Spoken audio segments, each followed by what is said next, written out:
All right, thanks for recording. All right, so this is a very special interview. I am brought by Mr. Sean Kanan right here. How are you doing today? I'm doing great, Evan. Thanks for having me. Yeah, no problem. So we're just gonna answer a couple questions. I just want to say I love the Mike Barnes character in the Karate Kid franchise and all of that. I'm just a huge fan of Cobra Kai, Karate Kid, all that. Can't wait to dive into your character. But Okay. let's talk about your book, Way of the Cobra. Yeah, Can you talk to us about that? sure. Well, Way of the Cobra is my third book, and it's also my most personal book. It's a motivational self-help book. It's set up with the structure that I'm the sensei. You're a student in my dojo. Cobra is an acronym formed from the words character, optimization, balance, respect, and abundance. And these are the strategies and the philosophy that I use in my life to achieve the success that I've achieved. And, you know, I wrote this book because I've made every mistake in the book. And I wanted to share some of the strategies to help people avoid some of the pitfalls. And what I do is I use a lot of stories from my personal life to illustrate a lot of the lessons. The book is divided up. Instead of chapters, it's belts. So you work your way from white belt to black belt. And people have been having incredible breakthroughs with the book. It's very exciting. We just sold out of the book and had to reorder more yesterday. And the ebook is coming out in about 10 days. So I'm really excited about that. It's going to be on Kindle and on all those platforms. And I just appreciate all the support that people have been giving me. They've really been responding positively to the book. Yeah, that's great. I read the book. It's incredible. It motivated me in so many different ways.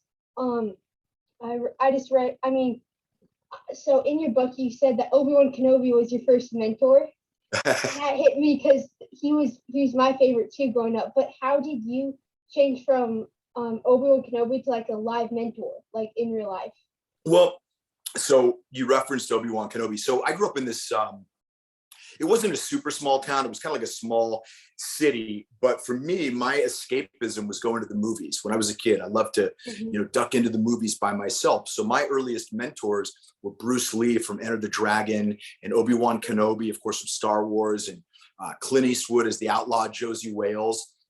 And it did two things for me. It really began to formulate my desire to become an actor, because I saw the power of communication that a film had. You're looking at something up on a 30-foot screen, and it's just really moving and powerful. I think also, when you watch movies, especially something like Star Wars, it takes you to places that are far, far away. And in that case, from a long, long time ago. And it shows you places that are outside of your immediate place that you are. Helps you dream, okay? So how did I get to be a mentor myself? Well, I've been very fortunate that I've had some very positive mentors in my life. And I think that mentoring and paying it forward and sharing whatever bits of wisdom we can acquire along the way, it's kind of our job to give back. So that's really important for me. That's one of the cardinal principles of Way of the Cobra, is that, you are learning to become a sensei so that someday, you're going to be able to teach someone else the lessons that I'm teaching you. And it repeats. That's the Way of the Cobra. We pass it along to each other over and over again. And I think that as you're finding out about the importance of finding mentors, you also in the back of your mind have to keep it in your mind that you may someday be asked to be a mentor. Mm-hmm. Yeah, that's great. Now getting back to Mike Barnes. I just want to say his story was just so good in it. But if Mike Barnes were to join Cobra Kai, what dojo would he be in? What dojo? Ooh, I don't know. Maybe Mike would have his own dojo. Ooh, I like that. Right? Mike's kind of he's kind of an iconoclastic, a guy who I think he's got a strong enough personality that he would maybe have his own dojo. That's very cool. I want to see that. That's very cool. Excellent. Do you have like a funny or interesting story from behind the scenes or anything like that of Karate Kid Part 3? Funny story. Funny story. Well, it just was kind of a surreal experience for me because, I grew up watching Happy Days. I don't know if you know that show. It's an old show, but before Pat Morita was Mr. Miyagi, he was Arnold on Happy Days. He played this guy that was, he managed this hamburger restaurant that all the kids went to. So I used to run home from school on lunchtime to watch Happy Days. And there was, Pat Morita, who then later became Mr. Miyagi. And, he almost didn't get the role because they thought he was too funny. They didn't believe that he could do a dramatic role. And he really had to work hard to convince them of that. So for me, it was just amazing and a lot of fun to finally, after all those years of growing up with him, to be working with Pat Morita. And he was very funny. He's a very funny man. And just, also to be working with Ralph, it was amazing. I was a guy that bought a ticket for the first two Karate Kid films. And now suddenly, here I am on the back lot of the studio, starring in the third one. So I don't know if I have any really funny stories. I could just kind of tell you that it was just a wonderful and strange experience. Yeah, that's awesome. So, there's just so many different questions I want to ask, but obviously I can't get that in. Breathe, grasshopper, breathe. My friend, who's trying to pursue a YouTube dream, he has a question for you, and it is, what was your favorite scene to film with Karate Kid Part 3? I get asked that question a lot. I think it probably had to be the All Valley tournament. I had obviously seen it in the first film, and to go there and suddenly I'm looking up at the board which lists all the fighters, and it looks exactly like it did in the movie that I watched when I was in the theater. And now suddenly again, here I am, I'm the guy fighting Daniel-san. So that was really incredible. We had a live audience. We had probably a couple hundred extras, that were audience members. We had all sorts of fighters that came in to play roles. We had worked really hard on learning all the choreography.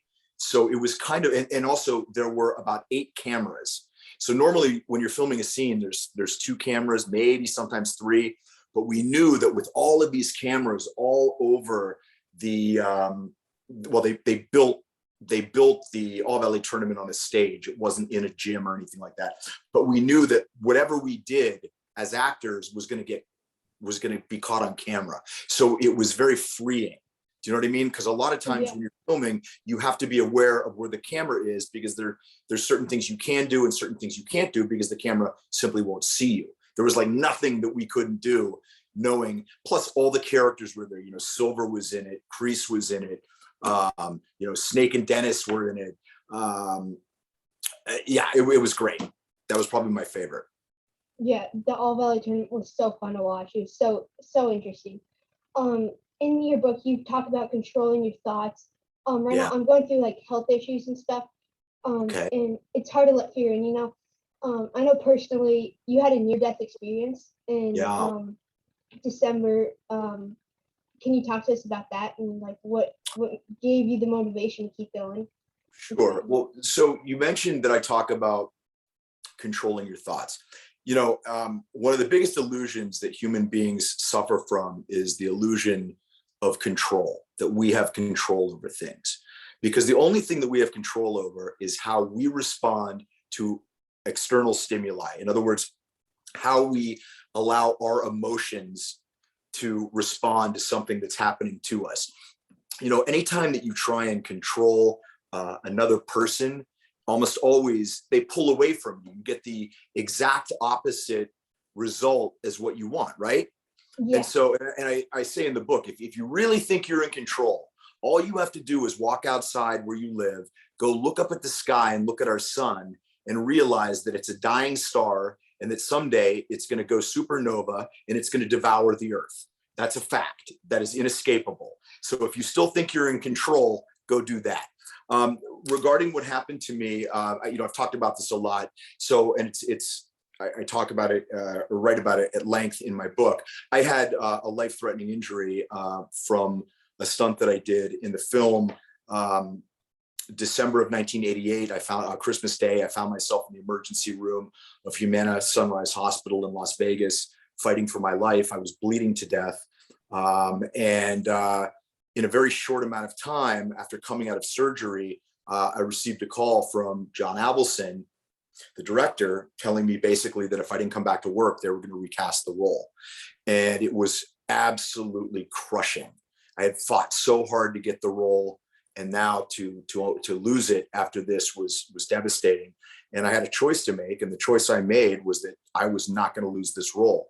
And so I got out of bed, and the first day I could walk to the bathroom, and the second day I could walk around the hospital floor, and by the fourth day I could walk around the hospital floor 5 times, and I had them release me from the hospital against medical advice. And long story short, I wound up training with a guy from the Rams when the Rams were in Los Angeles all those years ago. And I wound up doing all of my own stunts in the film, with the exception of one stunt in a car. I don't know if you remember when Mike Barnes jumps in the convertible Mustang and does the donut and goes across the train tracks. And I was like, there is no way that I'm getting hit by a train after everything I've done. So the reason I tell this story, besides the fact that, people that are fans of the films find it interesting, is I tell this as a lesson. And the lesson is this: that very rarely can human beings see the 30,000-foot view of what's really going on. Sometimes something that happens to you that seems like it's really, really bad, quote unquote bad, with the expansion of time, as time goes on, we find out that it's not necessarily really bad. It might be one of the best things that ever happened to you. And as scary and terrible as it was, when they told me they didn't know if they could save my life in the hospital, I wouldn't trade that experience for anything, because it revealed a part of my character. I was faced with a choice of either retreating and losing this amazing opportunity that I fought so hard to get, or fighting even harder yet again to keep it. And so in retrospect, even though I have, a 12-inch scar on my stomach, and, it was a terrifying thing, it turned out to be one of the very best things that's ever happened to me. And so what I urge people to do is resist the temptation to assign binary categorizations to events. In other words, this is good, this is bad, this is negative, this is positive, because we don't always know. Sometimes things that start out sweet end up to be bitter, and sometimes things that start out to be negative turn out to be very positive. Yeah. I just love that. Obviously, you did so much work with the Karate Kid. You trained, prepared for that. I heard, did you train with Pat Morita's stunt double? Is that true? Well, yeah. So Sensei Fumio Demura, who was Pat Morita's stunt double, was the head of my karate organization. I haven't trained with Sensei Demura extensively, other than when I was training for the film, but he is somebody that has had a very profound and important role in my life. He was instrumental in me getting the part. He let me know that they were looking for the new bad guy. Once I was somebody that they were strongly considering, he put in a real good word for me and said, hey, this kid's okay. So he's somebody that has played a remarkable role in my life. That's great. I didn't know any of that, so that's incredible. Who's your favorite Cobra Kai / Karate Kid character besides Mike Barnes? I'd have to say Johnny. Johnny? Johnny is, yeah. Because I can relate. I can kind of relate to him a lot. I'm a guy that grew up in the 80s. I love the music. I love how he's kind of got an I don't give a damn attitude. So yeah, I have to say Johnny. He's got a special place in my heart. Yeah, that's great. Johnny's just the best character. He's so funny. Oh my gosh. Obviously, but I gotta say, I really like Daniel's character, in Cobra Kai, much better than I liked him in in the movies, because he's a man now. He's a guy that has evolved and grown and, you know, isn't perfect, and he's very human, and I like that. Have you watched Cobra Kai? Like, I have indeed. oh, that's great. Yeah. What did you think of the show? Like, what was your favorite season, would you say? I thought it was fantastic. I have to be honest. I thought this last season was terrific. I really did. I thought there were some amazing twists and turns. You know, it's there's a lot of potential for what might come in season 5. You know, you never know who Terry Silver might call, or, you know, who Miguel might find when he goes down to Mexico. There's all sorts of things that could happen. I want to get into that. So you posted on your Instagram of you wearing an Eagle Fang sweatshirt. Is that a confirmation that you're in the new season? No, it's not a confirmation. Okay. So I actually, I don't know if you know this, but I'm on a show called The Bold and the Beautiful, which is on I saw on your TBS. Instagram. That's And so the girl who plays my daughter is a martial artist, and I went in my dressing room one day, and she there was the sweatshirt, the Eagle Fang sweatshirt, with a note that just said, "For you." And so I was like, that's so awesome. So I just wanted to put it on and take a picture. But here's the thing. I'm actually on February 4th. I have an awesome martial arts fight on Bold and the Beautiful. So you're going to get to see Mike Barnes, actually Deacon Sharp is my character, doing an awesome martial arts fight on Bold and the Beautiful. So I hope everyone will tune in and watch it. Definitely. I'm excited. It's on CBS on February 4th. And I'll put it out on social and everything. But I think it would be great if a lot of the Karate Kid Cobra Kai fans would check me out on the soap opera. Definitely. Your soap opera path. What led you down that path? You know, it's not something I planned. In 1992, I began General Hospital, and it was because I have a really good friend named Steve Burton who was playing one of the characters, and he had a brother on the show, and they got rid of the actor that was playing his brother and needed to find someone new to play that role. And Steve and I have a remarkable physical resemblance, more so when we were younger than now. And he said, look, I got this friend named Sean who's an actor, and we look a lot alike, and I think he would be great. And they brought me into screen test, and I got the part. And that began my crazy journey in soap operas, daytime television. That's crazy. That's so awesome.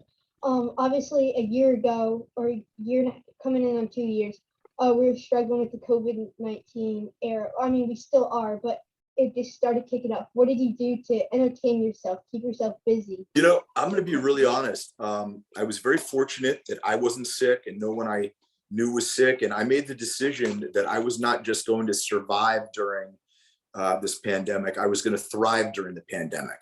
And I took that time to finish Way of the Cobra. The year started out last year with me doing back-to-back films with Bruce Willis. I did a film called Survive the Game, and then I did a film called The Fortress. And I won an Emmy as a producer for my show Studio City, and all this great stuff happened. And I don't say that to impress people, but I say it to impress upon you what is possible when you don't allow external circumstances to dictate your mindset. When you say, no matter what, I'm going to do what I'm going to do and work as hard as I can be to be successful. And, you know, does it always work? And do you always get the things you want? No, but you know, that's the mindset that you have to have. You have to be a warrior. That's a great mindset. I wish I had that mindset going into. But you know what? You need to cultivate it. You have all the tools in the book. You just have to believe it. You know, you have to say, that's who I am from now on, you know, and you know, think positively and have a plan, you know, have your goals. But do you remember what one of the most important things I talk about in the book that is a determinant of how people are successful? Do you remember? I do remember that. I do remember. Okay, well, tell them it's your why. You know, your why is that thing that gets you out of bed with passion at 5 a.m. and so you don't need an alarm clock. You know, your why is that thing when you've had your ass kicked, you get up off the ground and you keep going.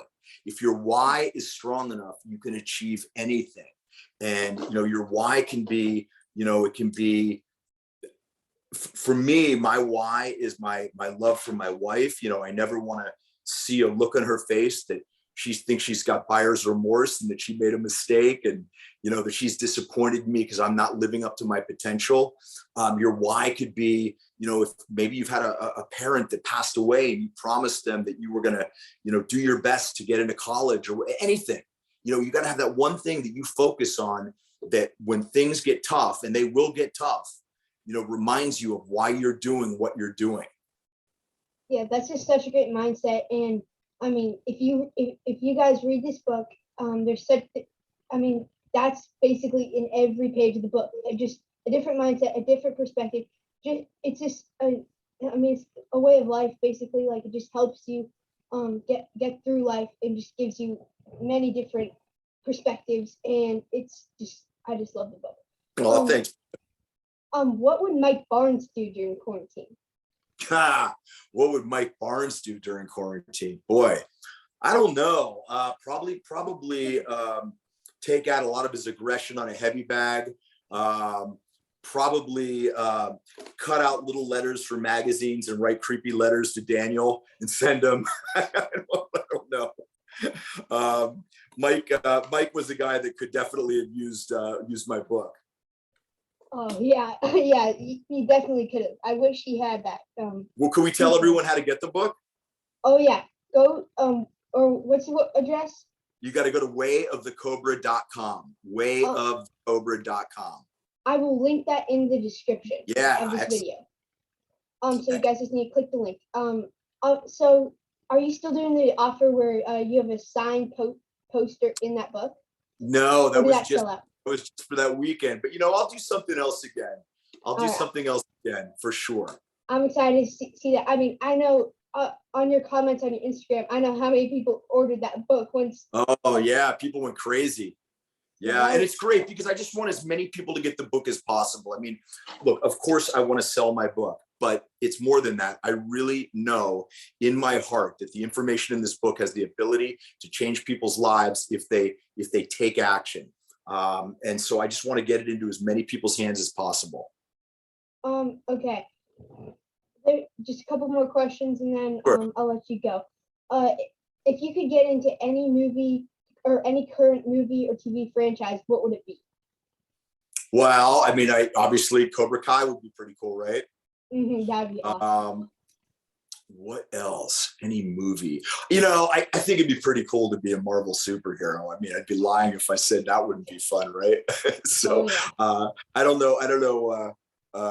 Most of the great characters are already taken, but I would be I'd play any role. It'd be just so amazing to be in that universe. Mm-hmm. Yeah, that universe is just expanding at a. Which do you like better? Do you like Marvel or do you like DC better? Marvel. I like Marvel. Yeah, me too. DC's kind of dark for me. It's like a little, I don't know. Marvel's more fun. Yeah, Marvel's more fun, and there's just more Marvel stuff at this point. Yes, I agree. Coming out rapidly. Do you watch sports? Like, I watch some sports, yeah. I mean, I'm not like a maniac, but I watch some sports. Like NFL or like NBA, any of those? I'll catch it sometimes, but I'm not the best person to talk to about sports, honestly. Okay. I'm so busy. I wish I had more time, but I just don't. Oh yeah, you're just constantly doing stuff. You're in so much stuff. Like when you look up Sean Kanan on the internet, you can just scroll. That's right, brother. Scroll. Yeah. Last question. You have very diverse interests. You wrote a cooking and entertainment book. Can you tell us about that? Sure. So my first book was called The Modern Gentleman, Cooking and Entertaining with Sean Kanan. And it's a lot more than a cookbook. It's a book that really teaches guys how to be better guys but not be doormats. You know what I mean? There's a lot of advice in it that actually could be in Way of the Cobra. And interspersed in it, I teach you how to cook, and how there's chapters like The Modern Gentleman Learns a Language, because studying foreign languages has always been really important to me. And as a matter of fact, right before you and I were talking, I was doing my Mandarin lesson. I've been studying Mandarin for a couple of years now, and I study Italian. And I talk about why that's been so important. And I talk about, I talk about the modern gentleman defends himself. And I talk about why martial arts has been such an important force in my life. So I think that's another book that I think people would really dig. And it did very well too. That's amazing. Thank you so much for doing this interview. This meant so much to me. If you guys want to order Way of the Cobra, it will be in the link in the description. All you need to do is click on it. I love the book. It was an incredible book. So inspirational. And thank you so much, Mr. Shaw. Absolutely. Well, I just want to say a couple of things. I want to say thank you so much to all the Karate Kid Cobra Kai fans. It is unbelievable to me, the support and the kindness that you have all shown me. And from the bottom of my heart, I really appreciate it. And Evan, you are an amazing individual. You're obviously a Cobra. And I expect great things out of you, young man. And you have my email address. And I would like you to keep in touch with me and let me know how things are going in your life. Okay? Definitely. Maybe we'll do this again sometime. Definitely. I hope to see you in future Cobra Kai seasons, but we'll see. Order Way of the Cobra at waythecobra.org, or what was it? It's waythecobra.com. .com. Go check that out and buy that book. All right. And thank you Evan, so much. I just got one more thing I want to say to you. Yes. Your karate's a joke.